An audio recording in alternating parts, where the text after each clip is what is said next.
Right, the reading is Matthew chapter 20, beginning at verse 17 on page 1404.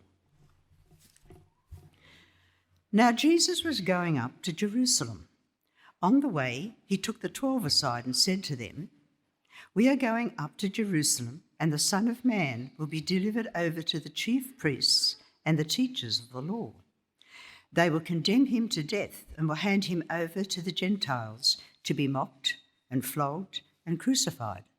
On the third day, he will be raised to life."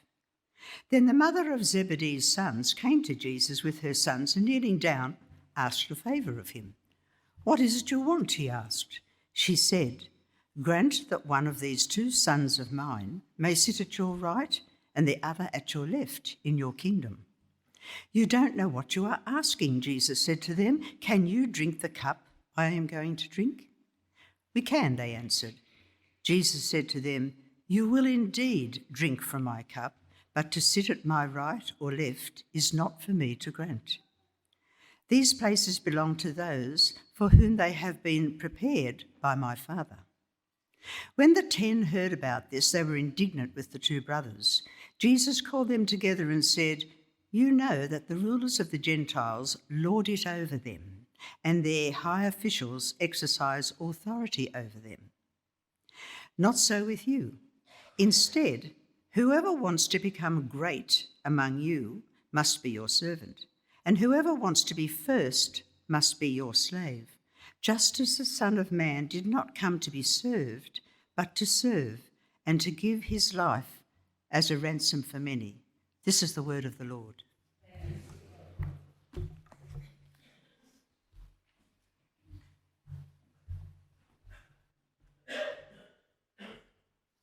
Thanks, Jeanette.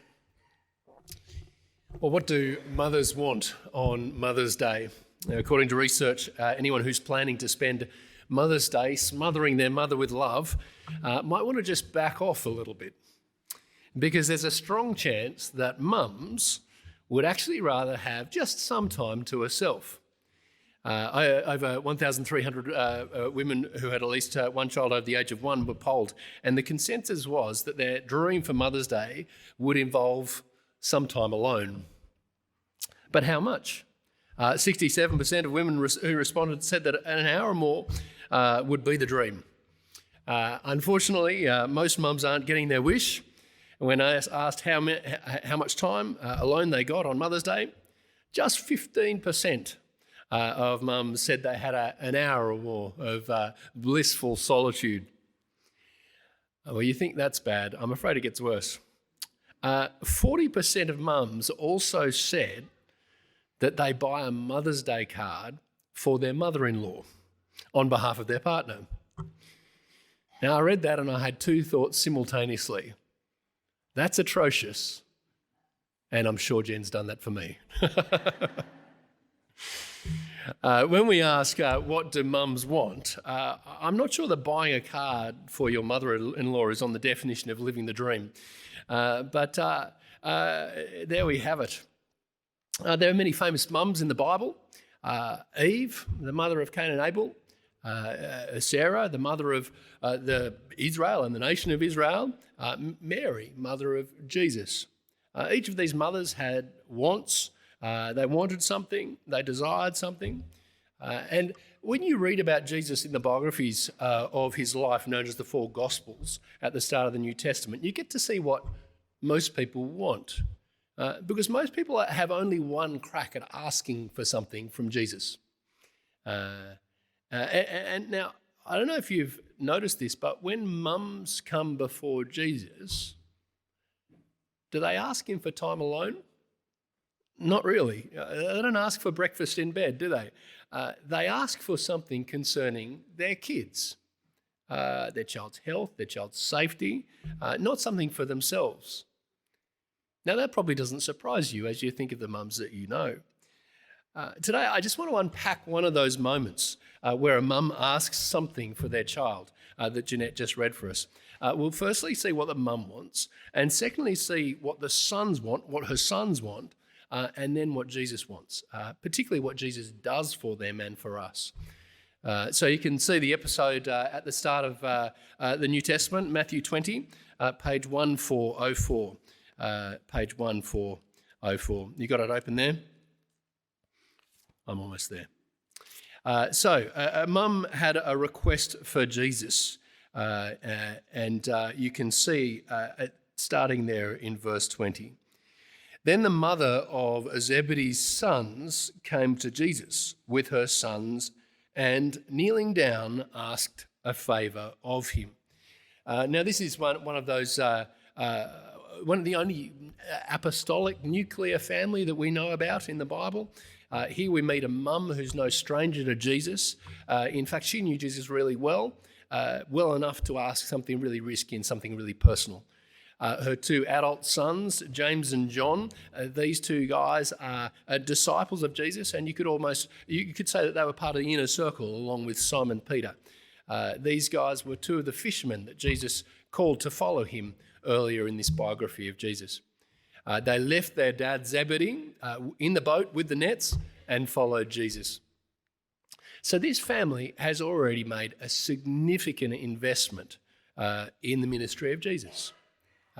This mum with a request is amongst those who've travelled the marathon from Jericho to Jerusalem, the 44-kilometre walk that they've all been on. She's been amongst that crowd travelling with Jesus.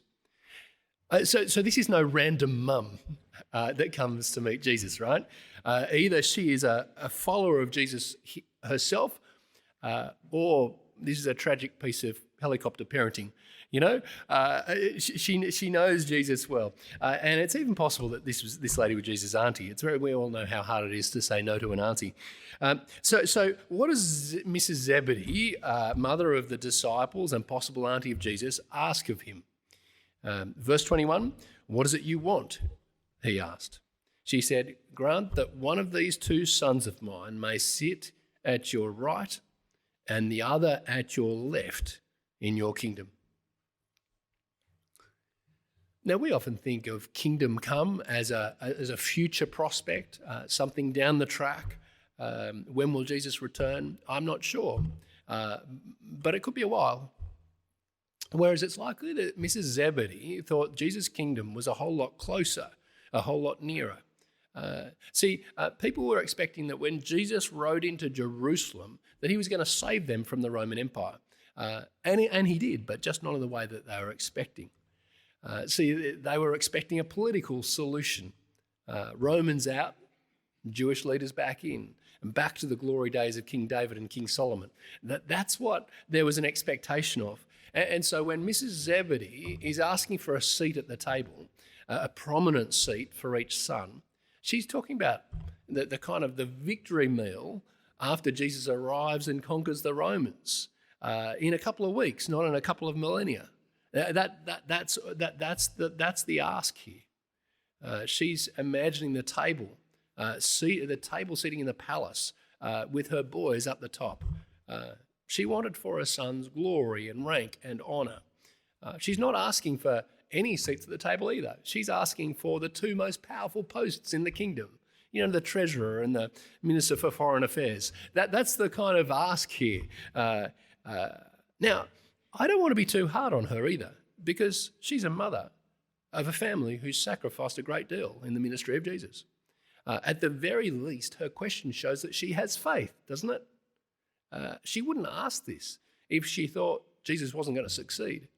And in that success, she wanted the best for her sons, who had too given up so much. It's hard to be critical of that, because that is what we like, isn't it? Show me a mother who doesn't care if her kid gets a burnt-out teacher. She wants the best teacher for her child, right? Show me a mother who doesn't get upset when her child doesn't get into the group or the team that her child has got their heart set on. You heard it said, hell has no fury like a mother scorned. This is the flip side of that, right? The opposite of shame and glory is, shame and scorn is glory and honour. That's what Mrs. Zebedee wants for her sons. Glory, rank, position in Jesus' new world order. So firstly, we get a sense of what Mrs. Zebedee wants. And as we think about it, it's not all that surprising. It's pretty consistent with everything else we've read of people's requests of Jesus in the Bible. She wants the best for her kids, the best as defined by rank, power, and authority. Now, there's something really brazen about this. To us, it's far more acceptable to want what's best for your kids. If she'd gone up to Jesus and said, I want the best position for myself, I want to sit at your right in the kingdom, we'd go, oh, that's a bit arrogant, isn't it? That's a bit self-seeking. But she doesn't say that. She asked not for the best for herself, but for her kids. When we're honest, we think it's not all that different, is it? Why do you want the best for these two kids? Well, because they're my two kids, right? For parents here, there's an unsettling form of selfishness here, isn't there? Something to be aware of and watch for. There's something normal and right about looking out for your kids' interests, isn't there? Whereas few others will. But there is also something pretty unsettlingly close to selfishness here that you see in this concern for the best for your kids. Jesus points to us to a far better goal for kids, for children. And we'll see that in a moment. But first we see what mum wants. And secondly, we see that what the sons want. I love this image. If you've got the Bible in front of you, you can picture this scene before you. A mum on her knees before younger man Jesus. And behind her stands her two sons. I'd love to know the expression on their faces. Like what would be the expression on their faces? Is this one of those moments where they're just so embarrassed by their mum, they want to sink through the floor? Is it one of those, oh, mum moments? Is that the kind of moment we have here? I suspect it's not. I suspect they're hedging their bets.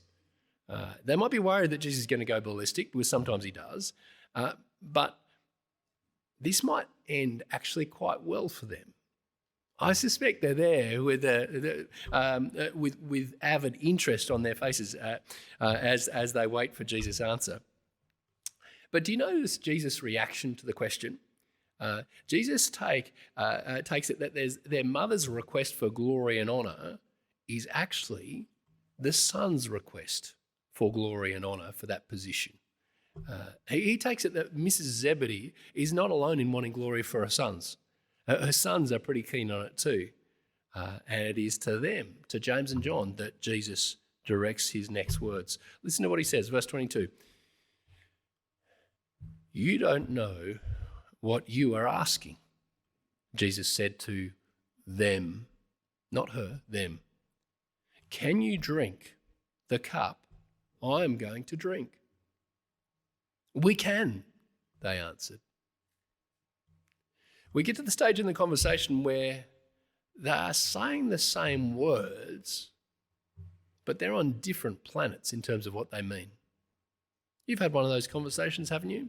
Where you're talking about the same thing, but either during or afterwards you recognise you were talking about something completely different. You had one of those moments? That's happening right here. They were talking about the same thing. They were talking about glory, particularly the cup of glory, but their versions of the cup of glory were very different. Imagine with me this conversation in speech bubbles above their heads, right? The thinking speech bubble. You know, the one that goes ... thinking speech bubble. This is what the speech bubble is above the head of James and John. Jesus is asking whether we can sit next to him in the victory parade at the celebration dinner after he rides into Jerusalem, beat the Romans a couple of weeks. Can I do that? Hell yeah. Right? That's what they're thinking, right? They're thinking rank, position, authority. However, it quickly becomes obvious that that's not what Jesus is asking them. See, for Jesus, drinking the cup of glory involves suffering. He's left rank, honour, glory behind at the right hand of God to come into the world. And the glory on his mind comes through after suffering. Glory comes after that time of service in the world. Now, and so it's not easy or trite for Jesus. You see him in a couple of nights' time on the Mount of Olives before his arrest. He's wrestling with God. He's asking, do I really need to drink this cup of wrath? Do I really need to carry this burden? Is there another way, Father? This is not easy for Jesus either. Jesus knows that glory comes after suffering. Glory comes after this time of service. And so in the speech bubble above Jesus' head, he's saying, glory comes after suffering. Are you willing to drink that cup of suffering that we might enjoy glory together? That's what he's asking. You see how different those thought bubbles are? They're in such different places. Will you drink the chalice of glory? Will you drink the chalice of suffering? And now, as you see, Jesus teaches the 12 disciples. And you can imagine the fuss that this would have caused. This all played out in front of the other disciples. You can imagine how that would go down today, just as you can imagine how it would have gone down then. The other 10 are thinking, what right have you got to ask for that, James and John? You know, like we've done our fair share too. You're not the only ones that have invested in this kingdom. We deserve rank and privilege too, you know, probably all the time wishing that they'd thought of asking the same question. You know, you can imagine the scene, can't you? And Jesus calls them to order and he shows them the difference between the world's view of leadership and God's view of leadership. Have a look at verse 23 onwards. Jesus said to them, "You will indeed drink from my cup, but to sit at my right or my left is not for me to grant. These places belong to those for whom they have been prepared by my Father." When the 10 heard about this, they were indignant with the other 2 brothers. Jesus called them together and said, "You know that the rulers of the Gentiles lord it over them, and their high officials exercise authority over them. Not so with you. Instead, whoever wants to become great among you must be your servant.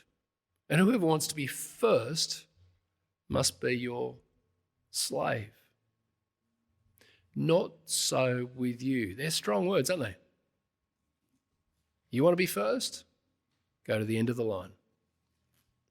And as we think about what Mrs. Zebedee wanted for her children, the difference in the view of Jesus' glory is striking. We think about what the sons wanted and compare it to Jesus' words. The difference is so striking, isn't it? And in grounding this, I want you to think of some children that you care about. Perhaps your own, perhaps nieces, nephews, perhaps grandchildren. Would you pray this prayer for them? Please, Lord, help them to be a great servant of all. Are you prepared to pray that for children that you love? As a parent, I ask, is that really what I want for my kids? Servants get walked all over. Servants have to overlook being poorly treated. Servants don't call the shots to their own advantage. Servants are constrained by doing what is best for others. Are you comfortable praying this for children you love? But Jesus says that is greatness in my kingdom. That is best case scenario. It's funny though, in my reluctance to pray this prayer, I think about the great leaders of the world. What are the names that come to your mind of the great leaders of the world? Nelson Mandela, Mahatma Gandhi, Queen Elizabeth. Each of these were recognised as servants of the people. They're great. People recognise them as great, and their greatness in people's mind come not from their power and authority, but actually from their service. Could it be that Jesus, with his upside-down view of the world, is actually right? If you need any confirmation, just recognise that he modelled his behaviour, that it might be for your best. Have a look at verse 28 there. This is what I was talking about with Jackie earlier. This is what Jesus modelled.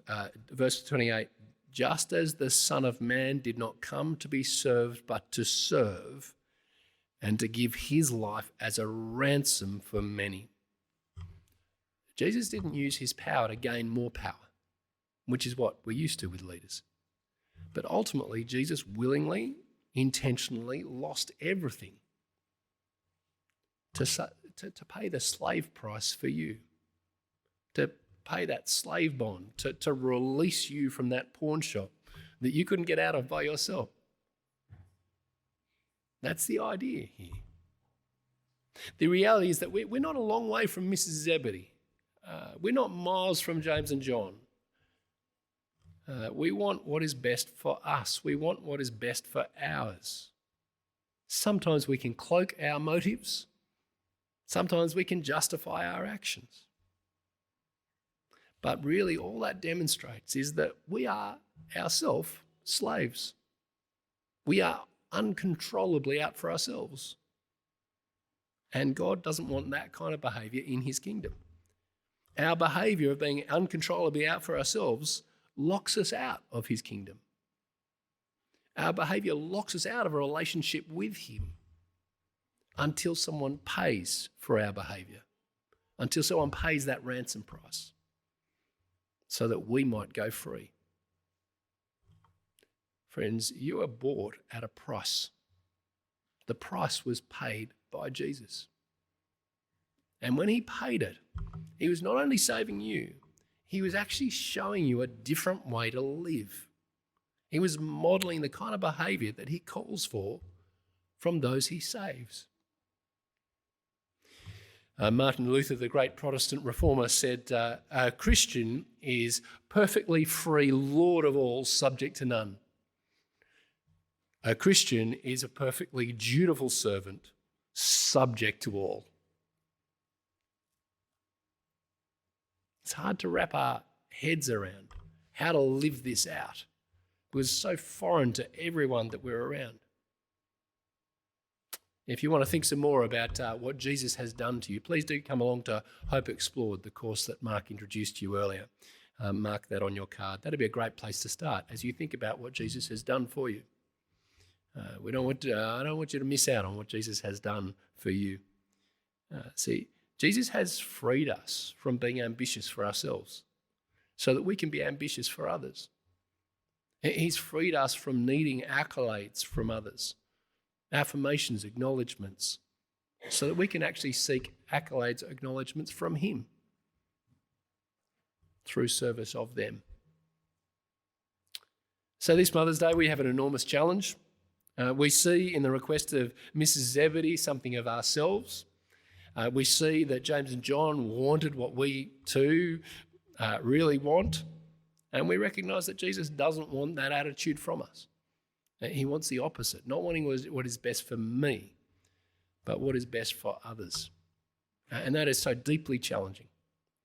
However, he has gone before us. He has modelled that behaviour for us in his death, and in his death he paid the ransom price to free us to live for him, like him.